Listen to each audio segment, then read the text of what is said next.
Ito ang Presidential Broadcast Service. Radyo Pilipinas. Radyo Publiko ng Bagong Pilipinas para sa Bagong Pilipino.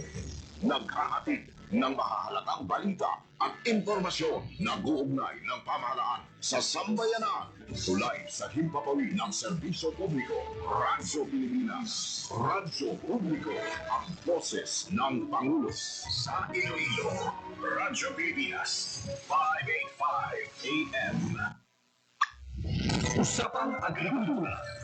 Ang inyong source of daily agri-news. Talakayang siksik sa kaalaman. Atin ay impormasyon mula sa pamahalaan. Pagpapayaman sa ating mga likas na yaman para mas mapaunlad pa ang isa sa mga paunahing kabuhayan sa ating bayan. Usapang Agrikultura. Dito lang sa Radyo Pilipinas.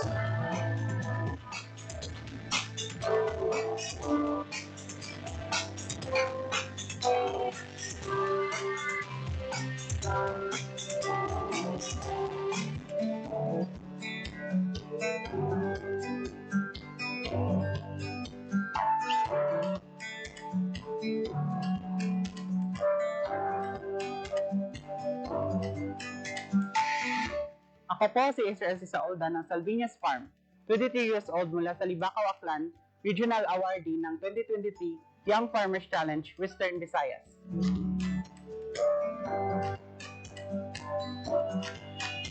Ang kakao ay may malaking ambag sa agrikultura ng Pilipinas.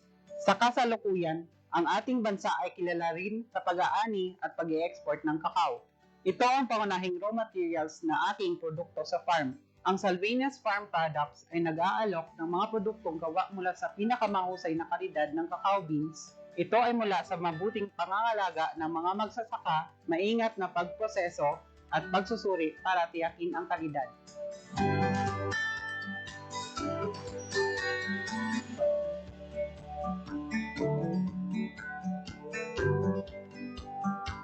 Kami ay lumilikha ng iba't ibang produkto gamit ang kakao, tulad ng tableya na pwedeng gawing alternatibo sa kape at tsokolate na may maraming pagpipilian. Ito ay mga produkto na patok sa lokal at pangdaigdigang merkado.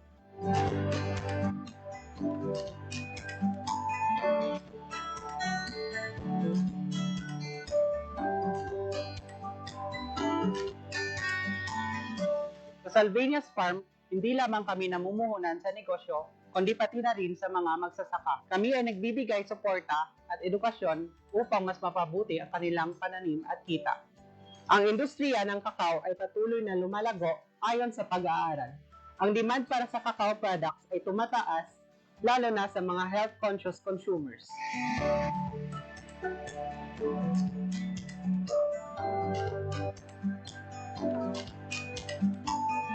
Ako si Louie Solina Almero.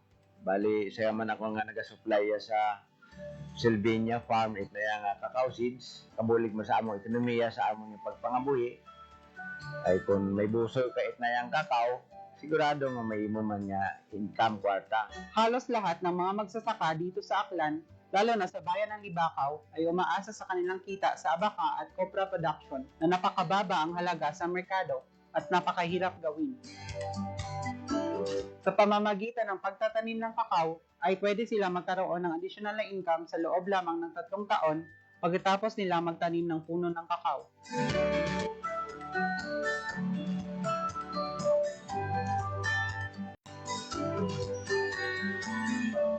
Patuloy rin kami sa aming pag-ikot sa iba't ibang lugar upang mas makahanap ng buto ng kakao para mas marami pang mas makaalam sa halaga at anong pwedeng gawin dito. Dahil napansin namin na halos pinuputol lang ang mga puno o di pinapansin ang bunga ng kakao. Kami rin ay nagbebenta at namimigay ng kakao seedlings sa murang halaga sa mga farmers na gustong magtanim ng kakao. Nais ko ring bumuo ng youth organization dito sa aming lugar para mas mahikayat ang kapwa ko kabataan na magtanim ng kakao sa kani-kanilang bakuran para magkaroon sila ng sarili nilang kita at magtuloy-tuloy ang aking produksyon sa kakao. At panghuli ay nais kong makilala ang bayan ng Libacao dito sa Aklan na isa sa pinagkukunan ng dekalidad na cacao beans. Ang regional grant na aking napanalunan ay gagamitin ko sa pagpapatayo ng post-harvest at processing facilities para sa aking produkto na mula sa cacao seeds. Kung sakaling ako ay palarin na makatanggap ng karagdagang pondo sa national competition, ay gagamitin ko ito pambili ng dekalidad na makinarya sa paggawa ng tsokolate, tulad ng roasting machine, cracking and winnowing machine, at additional na melanger para mas mapabilis at maparami ang aming produksyon. Sa kabuuan, ang Salvinias Farm ay hindi lamang isang negosyo, ito ay isang misyon na nagbibigay benepisyo sa mga magsasaka at magbigay ng sapat na supply sa mga consumer at makapag-produce ng mga dekalidad na mga produkto. Salvinias Farm, food of the God at an affordable price.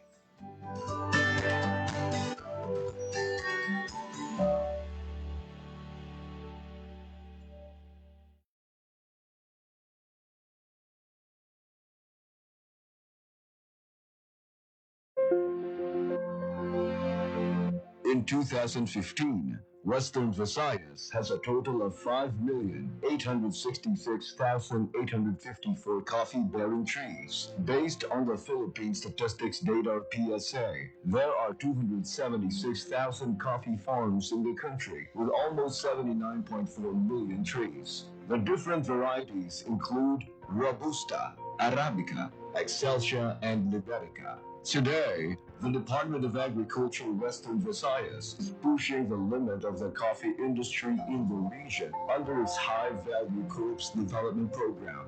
One of the beneficiaries is the Bulalakaw Kaluoy Tula Tula Sikap Organization, or BCSTO in Sibalog Town, Antique. The organization was established in 2001 with at least 275 member farmers to date. The local coffee farmers have started producing fine-grade Robusta for the local market.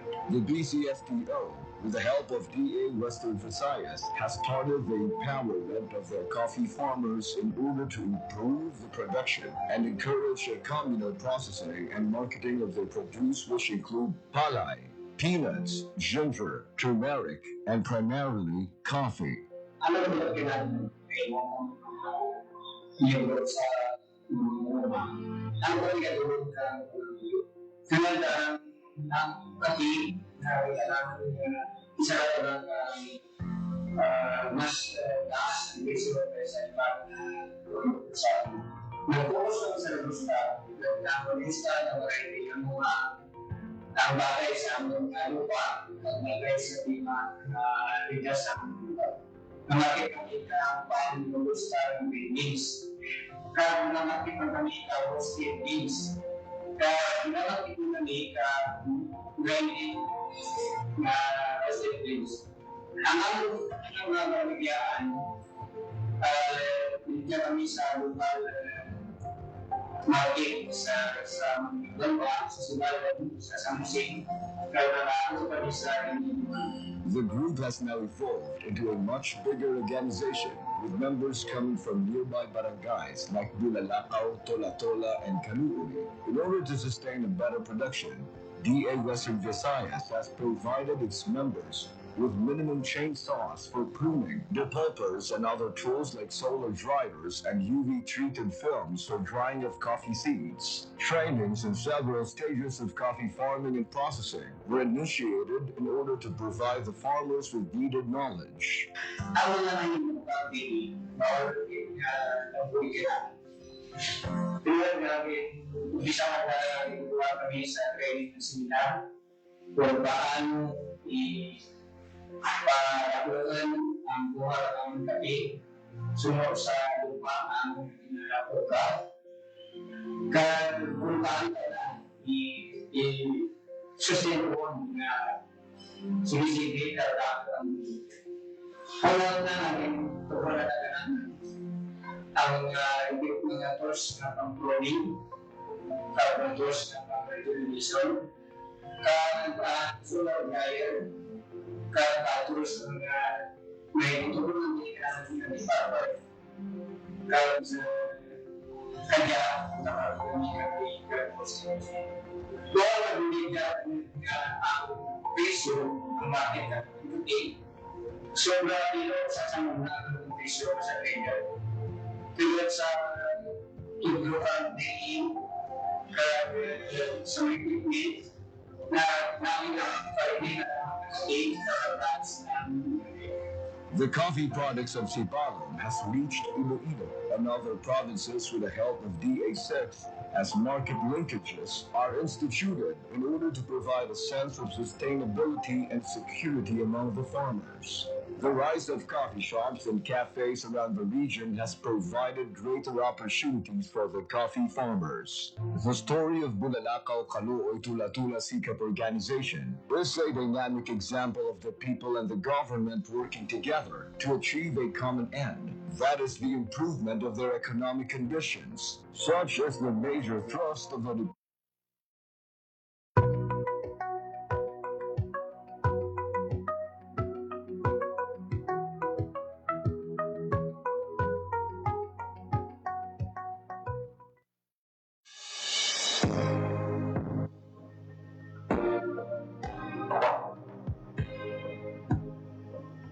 Sprang from a dream to restore the livelihood gravely hit by Super Typhoon Yolanda in 2013, Tabok Fisherfolks Association, or TAFA, came about equally carrying a burning commitment to work up their way to recovery.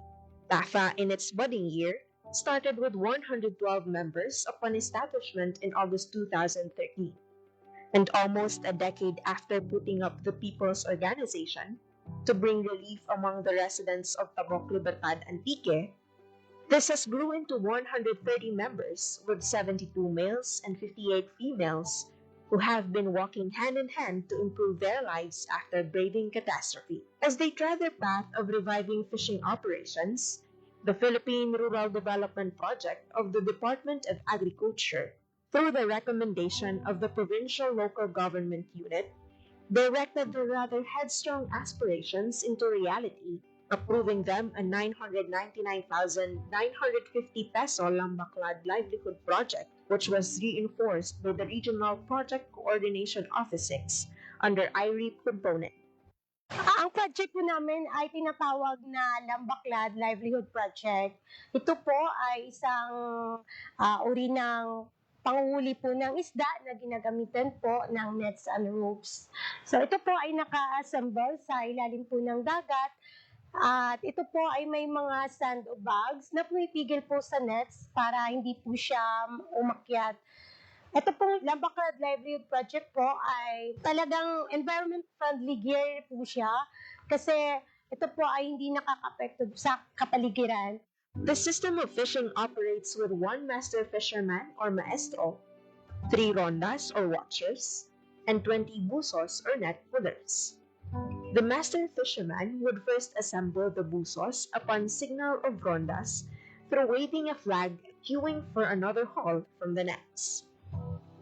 Upon collection of the catch, the busos are then looking into their nets for damages and fixing them at once before they would hurl the nets for another pull-in, done 2 to 3 times per day.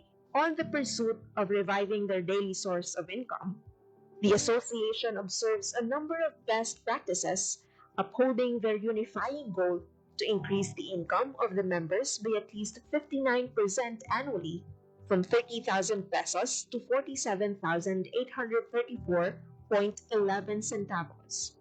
Provide employment to at least 30 persons in the locality, and increase membership by 5% annually. On top of their initiatives or best practices, TAFA incorporated a weather monitoring mobile application, Windy, which helps them keep the weather in check for conditions that would possibly affect their operations, owing to the core of their association of restoring the livelihood devastated by typhoon.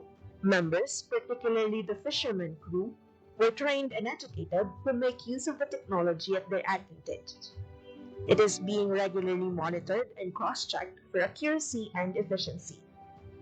Further, among the maintenance practices likewise observed were the monthly nets off, or the suspension of fishing operations intended for net cleaning upon accumulation of moss, which lasts for a week, and a total nets off lasting for a month. Ang Lambaklad po ay nagsisimula po siya ng January to May. And then may totally nets off po kami na tinatawag pag June to September. Kasi yung time po ng total nets off is habagat po siya dito sa place namin. So magre-resume po yung aming operation September up to May ulit. Tuwing totally nets off po, bali ang ginagawa po ng aming mga members ay ang kumpunin po yung aming mga nets, lilinisan po siya, tatanggalin po yung mga lumot, at i-repair po yung mga balsa, yung aming mga pump boat kung may sira po, para po maka-prepare din po para sa operation po namin sa susunod po na mga buwan. So, sa time po na total nets off, meron din po kaming capability building, mga trainings na kinakandak po namin para tuloy-tuloy po yung aming kaalaman. Kung kahit wala kami pong operation, tuloy-tuloy po yung aming kaalaman para po sa pagpapatakbo po ng aming project. Now clocking to its 10th cycle of operation, the Lambaclad Livelihood Project has shown continued increase in sales since 2018, having 6,718.61 kilograms of fish catch, which translates to 506,084 pesos recorded sales in its first year, and 8,952.70 kilograms of fish catch, translating to 995,221 pesos in 2019, and 9,971.85 kilograms of fish catch, which translates to 1,138,652 pesos in 2020, and 11,485.45 kilograms of fish catch, translating to 1,579,948 pesos in 2021, and 33,340.30 kilograms of fish catch, which translates to 4,380,256 pesos in 2022, respectively. Being an established organization, the profit-sharing scheme is being employed with the association, firstly compensating the rondas on duty for the day, with 10% from the gross sales, whereas a weekly 30% are utilized for the fisherman crew and the remaining 60% for the association share. With TAFA's Civil Society Organization accreditation, various grants from the regular programs of the Department of Agriculture came their way and have been an additional income-generating activity among its members. Few of these are trading capital assistance amounting to 332,100 pesos under the DA Ahmad 6, various support to enterprises, supplementing the trading capital for fish buying and selling activity of PAFA last November 5, 2021. Kung total nets off po, wala po kaming Lambaclad operation, so wala po kaming income. Meron naman po kaming alternate sa isa naming project na tinatawag po na Talipapa. Ang Talipapa po ay binigay din po sa amin ng regular fund ng DA na ginamit po namin para sa pagbili po ng mga isda, gulay, manok, mga karne sa mga local farmers po namin dito sa aming barangay. Yung purpose po talaga niyan is para makatulong din po sa aming mga local farmers na mabili po ang kanilang mga produkto. Nakakatulong din po yung aming Talipapa project para po sa community po namin kasi medyo malayo po kasi yung place ng bayan po namin na pumunta pa sila doon para bumili po ng kanilang mga kailangan sa kanilang mga bahay. Dahil meron na po kaming Talipapa, usually dito po talaga bumibili, lalo na po yung mga members po namin. Tanatangkilik po talaga at ng mga kalapit po namin ng mga barangay. This is coupled with the enhanced Kadiwa ni Ani at Kita financial grant assistance under Type B category or logistical support, amounting to 1 million pesos for the procurement of their own delivery truck to address the challenges in delivering their product to the market due to frequent lockdowns during pandemic. And in 2023, another enhanced Kadiwa grant amounting to 1,500,000 pesos for the procurement of equipment, materials, and labor for the expansion and operations of Lambaclad Enterprise is underway. For the expected expansion of the enterprise, it aims to employ another 20 fishermen and would open employment among the residents of Libertad Antique. Notably, as the association eyes for sustainable livelihood, they allocated 40% of their income as contingency fund, as maintenance of their fishing equipment, and as allocation for the planned expansion of the livelihood project. Para po sa aming contingency plan, meron po kaming nakalaan po na 40% mula po sa aming gross sales. Ito po ay tinatabi po talaga namin para po may magamit po kami sa maintenance po ng aming Lambaklad project. So ito rin po ay gagamitin po namin kung sakaling magkakaroon na po kami ng time na ano po kami ng expansion para sa isa pong unit ng aming Lambaklad. Born from a steadfast desire to recover from the damages brought by Super Typhoon Yolanda, the Lambaklad Livelihood Project has stood on its feet and has been serving hope with the fisher folks of Libertad Antique with the help of the Philippine Rural Development Project, Regional Project Coordination Office 6, DA AMAD 6, and the Provincial and Municipal Local Government of Antique.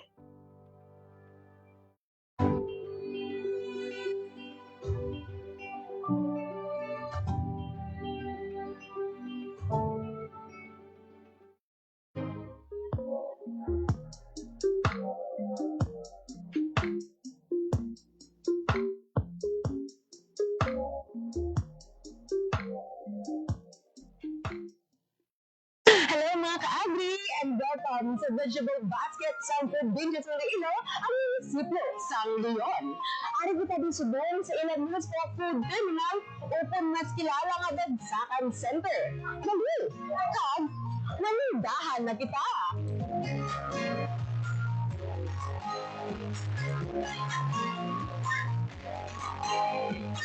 Leon is considered as the vegetable basket of the province of Iloilo. That is why sa aming nikarason na kung sa kita ang napian nga pagkasuportaran na kang di amad ng pag nga pusakan kang nilawatan ng Leon Municipal Food Terminal. So, mga 25 years ago, in-establish siya bago ito sa buli kang di amad. And now, isa rin dyan kaparang biyano kang atin ng mga farmers na makatupon kang anda ng mga farm products, hindi lang matagal yun, kundi ang mga adjacent municipalities na dito puno ng ilang farm products pagbaligyan sa mga lain-lain ng mga buyers natin. So for now, ang atin yung mga farm products, binadararan diyan not only dyan lang sa Iloilo, but sa mga other provinces, sa mga Boracay, sa mga Cebu, mga Negros, and even Metro Manila. So kita rin ang halos nag-supply ng mga fruits and vegetables dyan sa Region 6. In terms of regulation ng ating Municipal Food Terminal under the management ng Kamuskang Local Government Unit of Leon, and we are in charge sa price monitoring to ensure na insakto man ang presyo sa natin sa mga tanon o ginapligya sa natin ng farmers kabulig sa amad. So monitor natin everyday since ang operation ng ating Municipal Food Terminal is everyday ka na. Ang ating Municipal Food Terminal na kung ginubulig sa atin ng because may access and tanda or link ng tanda sa mga buyers natin. So sa natin sa mga natin ang mga baligya natin ginaaboy lang sa mga kilid because of oversupply, but sumbong we're very fortunate na Dagsakan Center ng kita or food terminal na ating mabaligya alos mga bakal na mabaligya sa ating mga and we are inviting sa ating mga tourists those na gusto mag-visit sa ating Leon Municipal Food Terminal na magbakal ang mga pesca ng mga ulupan na halindid mismo sa mga sa bala sa Leon.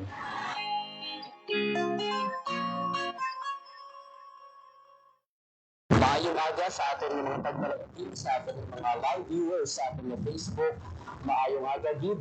Kag sa tanan natin ng mga farmers, sa tanan natin ng mga fisher folk, sa Municipal Agriculture Office sa Bidog, Western Visayas, sa ating Provincial Agriculture Office, kag City Agriculture Office man. Maayong aga sa ating tanan, kag Isa na naman kaadlaw panibagong nga topiko ang atong pag-istoryahan, mag-sentro sa aton mga kauturan ng mga indigenous people dito sa Western Visayas kung sa diin yung 40 program sa Department of Agriculture nakahatag na sa pila ka mga intervention, pila ka mga suporta agad nga mabuligan kag mapasandog pa din ang talangubihan sa aton mga kauturan ng mga IDs. Dahil sa mga episode, makaugod nato ng isa man sa mga leader sa isa ka asosasyon dito sa Western Visayas na miyembro o kung katapo man sa Indigenous People Park nakaambit sa pila ka mga intervention from the 4K program sa Department of Agriculture Western Visayas. Ma'am, ayong aga, pagpanamiyaw sa ating tanan ng mga pagpanamati.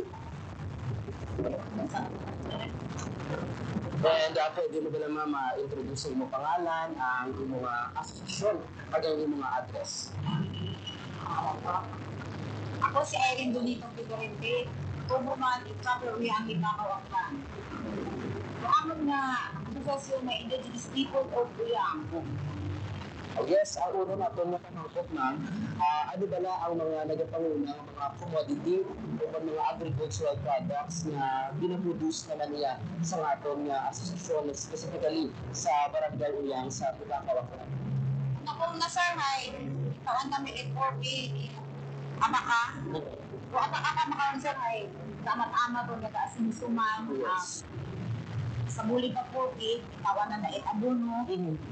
Tausan diet, mga materialis, mga duko, kasi mga pala, mga bara. Ito pa ngayon sir, ay nagtaon man sa taging hapon, mushroom, tapos ay nagpapiling sa dakamon, mga fiber, ang kabuhi ito, mga fiber. Ganito na sir, ay nagtito na kami, mga materialis, kaya lang sa kapibo. Ano mo para sir, may dala kami ng product, kung sinitin ang bakal.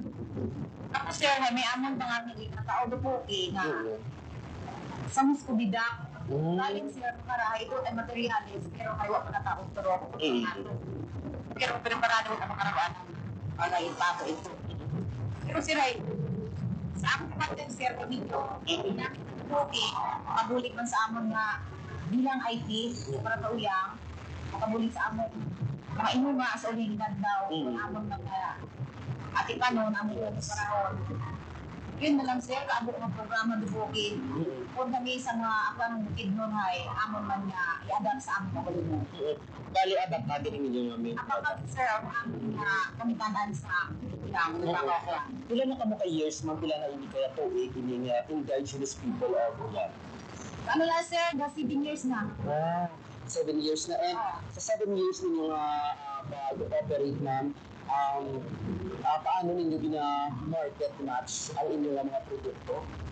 Pero kung sir, may amon na bayad ko sa baril sir. Tapos ay, na-deliver sa reverse and backout. Pero na-deliver. And madami naman kamo ma'am ng mga napasikutan ng mga market matchings ang DA40 program. Ano naman ang mga pagpapangkat o kung mga challenges na pinapakatubang ninyo? Okay man sir. Ginaatubang man namin sir, ginaprepararan man namin para taantiyo kami, para mga aning siya i-40. Ina-intindi namin sir para makatulog kami ako sa uling edad daw, bisan kami, nakatulog na kami, bisan mo lahat. Yes. How about naman ma'am no, sa pag-transport sa ating mga produkto? May arabali kita sa mga challenges sa pagpangangkat nga ginapakatubang po na ginabiyahe natin o kung ginadulong natin ng ating mga produkto? Oo sir. Kapag ginabibayan ang dancer sa ako, bawa ko niya ang kami kasi wag kulay wa mo ang level. Ang ginahabal-habal bahaling ito sa Barangay Uyang, ato yan sa Manok Ibakaw, may ginahabal-habal ang sir, ang sipag ang motor, yun ang nabulay sa amo. Sa inyong pagpananaw ma'am anong mga suporta from the government o from the Department of Agriculture, specifically with the 40 program, ang kinahanglan at mas matataas pagid ang volume o kung mas makanami pagid ang kalidad, especially sa ating abaka products? Paano na lang naman daw sir, ay kapag makain ng machine, kaya ito ang sir na anak ka, paano ang sir sa manumato. Sabi ko na, himataan sa among ito. Dapat ko lang sir, parehas mama, dapat may among machine, dapat ko may among na service, maskin, anak, gusto, hindi ba ang nabukyan ito sa among na mga produkto. May ano po ginagawa sir, alipat at dali, may cookie para maging tao. May kaso lang, cookie na po sir, ay haliliya, ano kalagi sa anda, ito. Yes. Balda lagi sa nataabot sa akin. Sa pili at akin na. Ang aton nga abaka brothers, mambili na nakalabo. Kasi, di anak mo hindi sir, naginatag na abaka, kasi yung subong, kasi kailangan natatag. And sa palabuto natin in the future, ano pa gid ang mga plano, especially sa ating organization, ang indigenous people ko yan, may kantanan sa pagpasalilog ko diya sa ating mga produkto. Ang plano naman sir sa abaka na mo ginatag sa cookie, kung makuhaan kami sa produkto, ano din na iya ang kung sino ang produkto sila. Ang amo pala ng mga ano pala nga, hindi pala sa abaka, nataga na ang among asosasyon para may produkto ang among asosasyon. Pero ang natrabaho, may araman sila dividido, pero ang asosasyon bakit kinaya namin. Bago pila ka mo kabilog ma'am sa assessment. 155. Registrado na siya. Registrado na sa DA at sa DTI. Sa Duli. Sa Doli. So paano yun ang gina-manage with the numbers of 155 ka mga miyembro sa association? Paano nyo gina-manage kung gina-distribute ang mga responsibilidad sa inyo mga miyembro? Among gawin siya na sa member ating ating sir, may among ating sir na sa isang kabulan pala siya. Kung ano bala, puno pala kami sa 50 pesos sa isang kabulan. Sinisang among na presidente sa among asosasyon. Kung magdamo na ang among kwarta, amo na ang ako wala mo bala sa among grupo. Nataban man sila sa Andra sir, para nga may product na po ang among asosasyon. Yes. Sinipin sa among presidente ko sir, hindi pala kami sa among pinagkaon ni sa among poke sa mga pato. Para magdamo pala ang pato, hinasilan man ang kami ng mga members sir. Yun ang among pinakasikanay. Aside sa abaka man na pagkikita natin yung mga products, narabal kita mga livestock, o poultry, o kumitan ng mga... Sa poke sir, wala pa sir. Ang dinatag lang sa poke, ang mga sa muskubiga, pero wala na sa muskubiga. Hatag sila sa mga Pero aside sa ginhatag sa poke, ano pa kitang gina-produce natin ng mga agricultural ng mga products? Sa amon. Sa inyo lang. Sa amon lagi. Sa amon yan sir, may amon mga product kami ko ng mga bago namin sa amon sir, ang bambubo ko. Muna sa amon. Madami ang mga products sa amon sir, mga saging, gabi ka po kamuti, madami lang dami yan. Nasa lang sir, malayo pagdala dito sa karpat pa. And sa atin naman nung sa part naman sa mga kabataan dito. Oo sir. Paano nakabulig naman ang pila ka mga pag-produce natin sa agricultural products sa ating area sa eskwela naman niya sa ating mga kabataan. Marami ka ako sir ay sabi ako sir kung yes, bakul lagi tayo sir. Ang sir, walo kami sir akong bata, pero subong sir, hindi ko tatlo. Pero ang bulit sa gobyerno, pati sa DSWD, ang bulit niya nga paginabang ko. Kaya sir, ang aming bata ako sa hindi ka sa pulis ko. Pero para sa akon, ang bulit sa gobyerno, papapulgin niya ang bulit para sa aming pagpapulgin. And ang regarding naman mo sa mga training kag sa paghanas naman sa pila ka mga agencies tapos specifically sa Department of Agriculture, paano naman nakabuti ka ang TV4K program may kangkana naman yung sa pag-improve sa imong ihibalo o kung imong knowledge and skills as an IT farmer and producer. Dapat nag-isip, mag-isip sa day program. Labi-labi sir, ang ginahatag sa amon abono at mga technique. Ang ginahatag ko sa amon proabin, nagpa-training ko ang isda. Kung kami sa kabata na ayos sa pag-meeting, ayos ka ba? Masambutan. Hindi na yan, sir, sa tao. Kung kisa man dyan, sir, may nakasal na ng gobyerno, why mo ginadap kami sa iba, ginapaniwala lang. Pero may araw man, sir, hindi man kaya sa tao na nakakag na sa gobyerno sa mga amusina ang mga training. May araw man natutungan, may araw man, sir. Oo. And isa naman yung mga as farmer, as mangunguna, ano naman kabuli ang pila ka mga trainings sa Department of Agriculture. Ay, para sa akin, sir, kada may training ko sa body. Kaya kasali din ako kay walang sir sa una ang mga tao sa mga ito sa body. Bago, na marami sa mga training, una-una sa DTI. Pangaywa ang ano mo, pag mga sa ano, farmers, tubuan kami, sir, sa gaano kami natanong sa kulay. Ay, subong din tagaan dyan kami sa mga city ko. Kaya sila sa mga lugar. Kasama ko, sir, ang kalabasa kami. Upa. Ang subong, sir, may dalagala. Mga Pilipino. Ikaduha na, sir, naghatag na ang isang sidling ko sa Uyaw. Sa una nga, hinatag, damo na ito mga pinapis. Sa ikaduha, sir, sa panghatag nila ito sa Kogi. Bakit naman ito, ma'am? Dami na kayo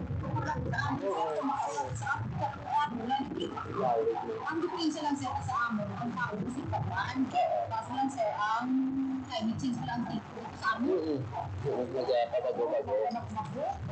And regarding naman ma'am sa atin ng mga bilang katapon kita o na part kita sa IT community, paano naman ang DA 4D program nagabulig sa pag-preserve sa ating mga cultural practices samtang gina-improve natin ang ating livelihood.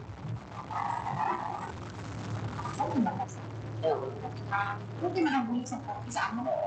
And ginamit sa ma'am no, ang atong cultural bilang katapos kita sa IT community is being preserved. We are so thankful man ka ang 40 program na can design din mo para sa ating mga IT ng mga kauturan. Sa siguro ma'am, naaraman na kita mga ongoing na mga trainings o kung mga pagpanghanas na ginapasakupan na doon niya mas makasandog pagit ang atong asosasyon. Siguro, sir, ang training subo nga amon na ginabaabot ka, training kami sa bukaw sa kadahan. Ang maribong sa mong, sir, ari na kami sa malibo sa 8-9-10. Kasi kami, sir, kung paano maputiktahan ang amon mga aklan river water seed. Karon, dahil man, damo-damo na siguro ang kapto sa amon sa kapatid ng mga kalista pala, sa kapatid sa ang yan nagrimina namin subo, bawal na kung kami sa amon ito ka itasan. Amon naputiktahan namin subo, sir. Amon sa mga training namin subo nga nag-abot ka. Madami pa mga training ang pinaglamit dapat sa mga IT. And as part sa uyang, indigenous people of uyang na paano naman nakabulig ang pag-attend no, sa pila ka mga trainings sa Department of Agriculture sa pagpatugang ng sa ating mga customer. Mga lagagid sa sir, mga nasa DA program, kapag training sa mga tuloyo, labi na sa mga people. Ay sa una, sir, ano tao sa amin, hindi nakabalik na sa mga sa baka, ay ginagawa niya na sa DTI.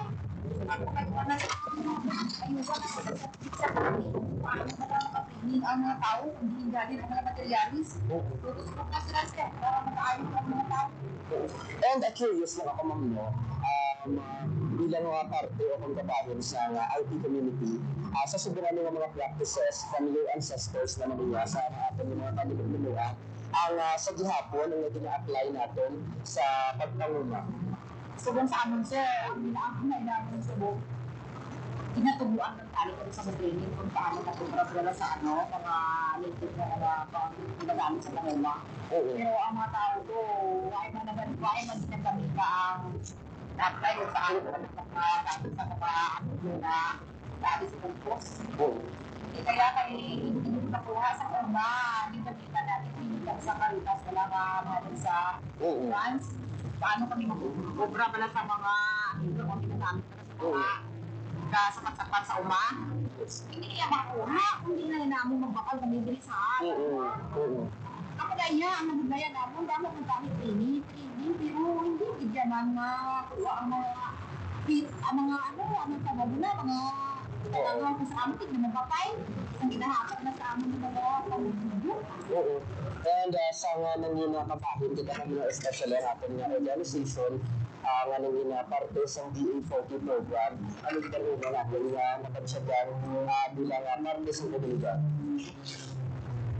Asa ako na sir, damo bigla ang nag-aabot sa aming lugar na umaalit sa among nakabulig sa tanan namin sa una sir. Ang nakakaiba big subong, nagpapamagin kami subong dahil sa pag-training, para sa mga experience. Mas kinuha pinapusan ng mga tao na nagtuon dito sa training. Saan mo ka pinapusan, kung ikaw wala magpapamati, mag-aalit ka dito. Oo. Ganaya sir sa akin. And if may ara ikaw mga suggestions ng loob ang panawagan sa ating program, sa DA40 program, ano pag gid ani mga suggestion o kung ma-recommend agad na ma-improve pag ang pila natin sa mga delivery specifically sa mga programa natin nga nagbubuligid sa ating mga IT communities. Gusto ko kani sir sa sa gobyerno, especially bigyan sa PA program. Gusto ko din tani nga dugakan pag suporta para po sa amin sa IT. Para ba lang mapag-anig namin kung ano din ang ikamayad bala sa amin pag-community. Kasi sa nito ang mga IT na kulang kapigya kami. And sa Subong Mama, you mentioned 165 no? Sa mga members, mostly na mga sa iyo organization o sa iyo association, pila ka makapilog na officers? 18. Mga 18. And ano ang imong designation na? Public Information Officer ako, sir. Okay, bilang isa ka public information officer, paano mo man spread o kung ginapalagpot ang pila ka mga impormasyon sa ato naman yung asosasyon kung sa ato naman yung mga miyembro sa indigenous people at ayan. Ano ka sir, ano ka sir, nag-ipan ko naman. Sir, kaso lang, minsan ako sir sa akin. Sige din itrata.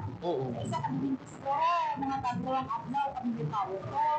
Pero ang aming ginagamit kasi, ano ang ba? Mga ito, sa kami sa Apinan. Kasi na sir, ako mga nagtulak sa sa taas, sa ibabaw. Ayun ko, nagigna. Siling nila sa akin, Ning, ade ang ato ngayon. Ning, may arak ang meeting. Sabihin ko ba na ako sa inyong mga officer na may meeting. Dala ka mo dito sa Mario, kung hindi rin sa iyo. Kaya kami nagparaman ng media sa tunggo sa mga mata ko. May meeting na po sa ating asosasyon. So, sir, kabatikan sila sa mga grupo na may meeting sa aming asosasyon. Dali, hindi na nagbubaya ang ako ng mga asosasyon. Sige nyo sa aming kapitan, aming mga chip. Ayan, chip na, ang asawa ko, kasawa sa chip. Correct ko. Sige sa chip, maayon nagdagpo ang drip sa radyo lang. Kaya kung magbadagyaw, gamit sila sa aming mga training. Kumita na. Okay, sir, kung may ara lang, sa Subong Mama, kung may-ari ka matagal isang mensahe o kung magpasalamat, pwede dito na makapalabot sa pagpasalamat at ating mga programa. Kung sa pananahan ka, pasalamat ako sa inyo na bisan iya kami, ipatawag kami ay programa ay kaabot kami iya at never ano lawas. Una sa tanan, pasalamat ako sa DA program, sa Anaipoki program, sa amon nga asosasyon, waro among asosasyon hay, wa man mag-abot tayo mga programa.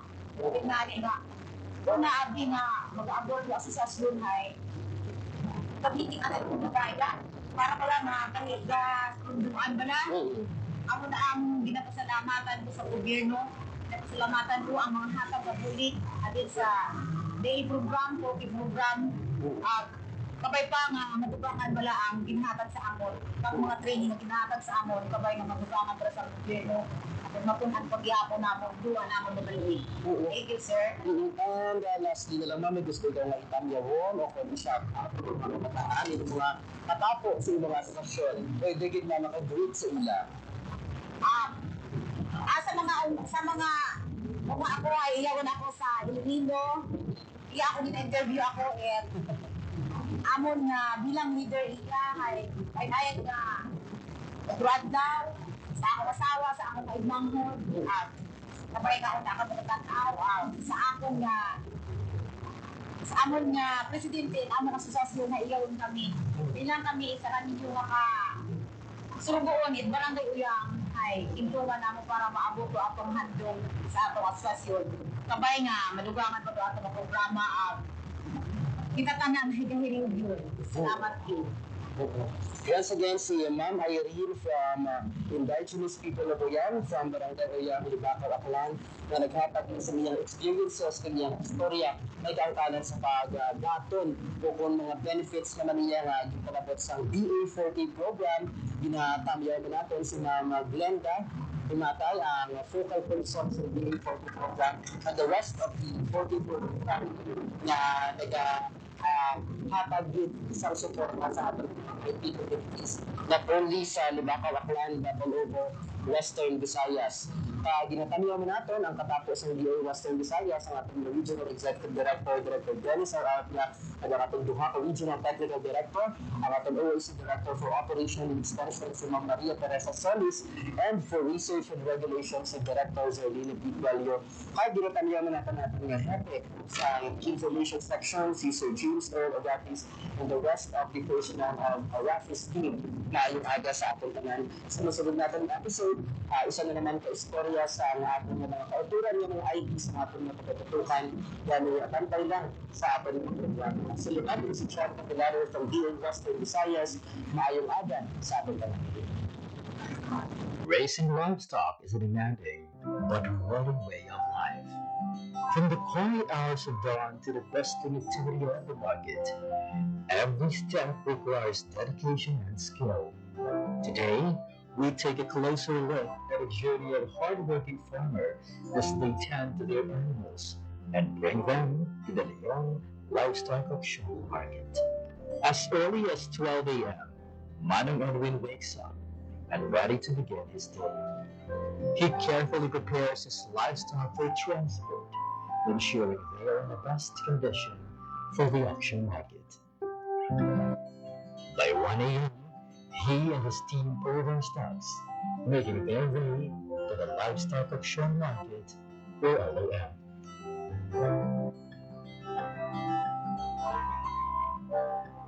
Selling livestock is not just about bringing animals to market. It's about careful selection and preparation to get the best price possible. Sellers and buyers start arriving, eager to engage in the Western trade.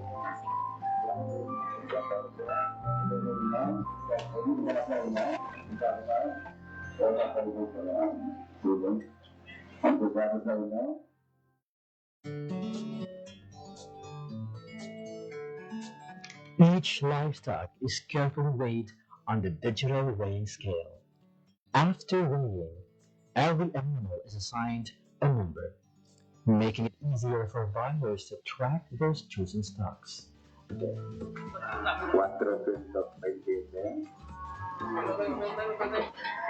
Pag-abot isang baboy, before siya ikiluhon, gina-check anay ang iyang barangay certification.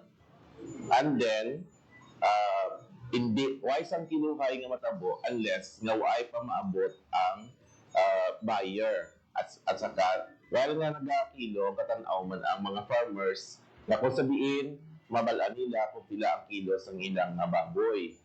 After that, ang aton nga kuha, ang aton nga buyer, makuha siya sa cash tickets o kung ang weighing slip nga sabihin dila ma-indicate ang kilos ang iyang baboy para nga i-presentar sang tag-iya sa buyer nga amo na ang kilo sa iyang baboy para nga ibayaran na. The livestock class and weight are recorded for transparency and accuracy. At a livestock auction market, each stock is meticulously inspected by potential buyers.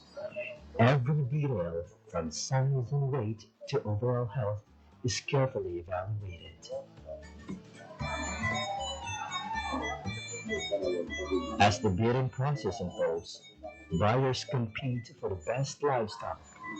In the end, The highest bidder secures the stock, ensuring a fair and competitive marketplace. Ang advantage kid ma'am kay man sang before ang mga baboy yawan kami ka pangita kang amon nga nga kung sino ang mabakal usually ga sa tinda lang ang dalaganan ka mo gadlagan ang tagiya sa market then ipa sa manog iyaw. Unlike Subong, kung may auction market, may mga buyer kita halin sa sagwa, sa mga city, pag sa ibang pang lugar nga nagakadto diri. So hapos lang gid ang pagbaligya sa baboy ka mga tao diri sa Leon, usually mga member. Ang NEPA, tagang mga member ya, nagpasalamat gid sa LOM kay man naging matawhay, naging mahapos sa amon kung paano namon ibaligya ang amon mga baboy. Tagang presyo, hindi kami mapirdi kang presyo sa pagbaligya ng baboy. Kay man sa una, ang baligyaan ay pamata lang, tapos isa hindi pa sigurad ang kumpila kiloya. So, kung sumahon mo kisa sa may kapital mo agin isa pirdi ka pa. Unlike kung may loan, makakita ka mga buyer nga alin sa gwa, pag hindi masyadong mag-stagnant amon baboy diri sa Leon. Kaya siyempre may mga buyer kita kay kung ang tinda lang hindi man kasarang itong kay sa pagkadamo ka agresya diri sa Leon. A long-standing tradition of livestock trading thrives in Leon, Iloilo. Established in 1978, the once named Ascarabalan has evolved into a vital economic hub, the Leon Livestock Auction Market, supporting farmers, traders, and the local government. From January to July 2024, the Leon Livestock Auction Market recorded a total transaction value of 177,740,900 pesos. The highest revenue came from hogs, contributing 78.1 million pesos, followed by cattle at 62.2 million pesos, and carabao at 33.6 million pesos. This continuous economic activity highlights the market's vital role in sustaining local livelihoods and regional agricultural growth. Just to give you an idea, Leon before, we have challenges now facing in the management of our livestock auction market. Well, one of those is the limited facilities that includes the shed, and then the problem on drainage, and then the manual weighing, of course, before we've been doing that.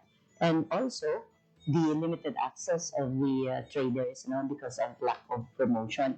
And we have a long duration of transactions during that time. It took the personnel around 10 hours, just to complete the transaction, or just to just to give the services to our clients as well, and also a limited revenue. I am appealing, nagapangabay ako sa mga pumuluyo natin sa Banwakang Leon that bunuligan natin dyan. Not only nga nag-benefit kita, kang atin nga pangabuhian di dyan, kag ang atin lagi kada ginalantaw nga mas makabulig pagid sa economic ang atin pumuluyo. Kami naman di dyan sa munisipyo lokal, kang Banwakang Leon, rest assured that we will do our best as mayor of this town. Himuon naman ang tanan-tanan para mas ma-improve pagid kag kilalahan ang Banwakang Leon, not only the summer capital of the province of Iloilo and the fruit and vegetable basket of the of Iloilo, but the live... Hatid ay balita, impormasyon at sari-saring kaalaman tungkol sa sektor ng agrikultura sa ating bayan. Usapang Agrikultura, kasama ang Department of Agriculture. Alamin ang mga hakbang ng administrasyon para mas mapaunlad pa ang iba't ibang industriya at agrikultural at pakinggan ang mga proyektong handog sa mamamayan upang mapalago ang kanilang mga kabuhayan. Usapang Agrikultura, Lunes hanggang Biyernes, alas 5 ng umaga, dito lang sa Radyo Pilipinas.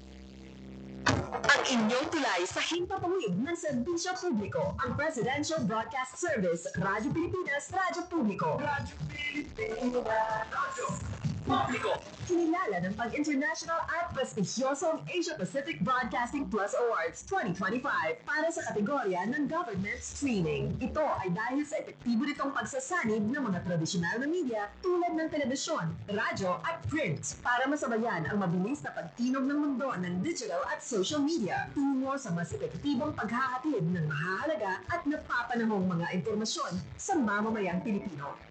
Kinilala rin ang Radyo Pilipinas dahil sa patuloy na pag-akyat ng rating. Ngayon ay matatag sa pang-apat na pwesto sa Mega Manila ayon sa pinakahuling Nielsen Radio Audience Measurement Survey.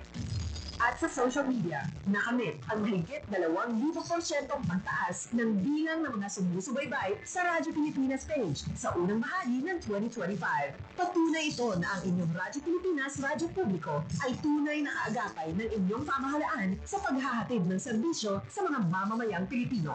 Mula sa aming lahat, sa ngalan ng inyong pamunuan at mga kawani ng Presidential Broadcast Service, kasama ang inyong mga himpilan ng Radyo Pilipinas sa buong kapuluan. Maraming salamat po sa inyong lahat, sa inyong pagtangkilik at pagkilala. Radyo Pilipinas. Publiko. Radyo Pilipinas.